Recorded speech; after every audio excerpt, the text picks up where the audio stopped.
तपस्या का फल। भगवान शंकर को पति के रूप में पाने हेतु माता पार्वती कठोर तपस्या कर रही थी।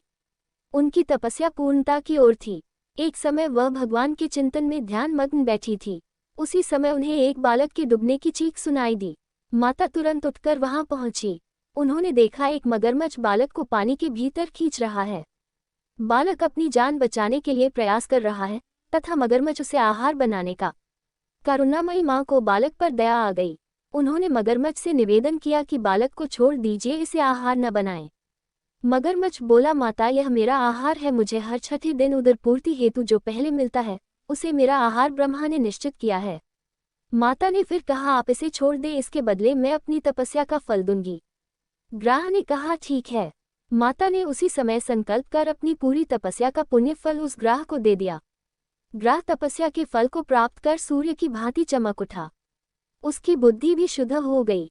उसने कहा, माता आप अपना पुण्य वापस ले लें, मैं इस बालक को यूं ही छोड़ दूंगा। माता ने मना कर दिया तथा बालक को गोद में लेकर ममतामयी माता दुलारने लगी। बालक को सुरक्षित लौटा कर माता ने अपने स्थान पर वापस आकर तप शुरू कर दिया।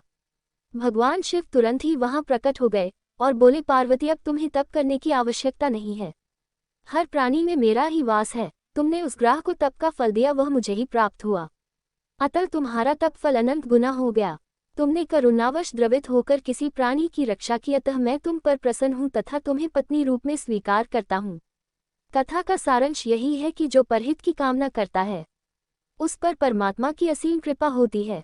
जो व्यक्ति असहायों की सहायता, दयालु, प्रेमी, करुणाकारी होता है, ईश्वर उसको स्वीकार करते हैं। ये कथा शिवपुराण में उल्लेखित है।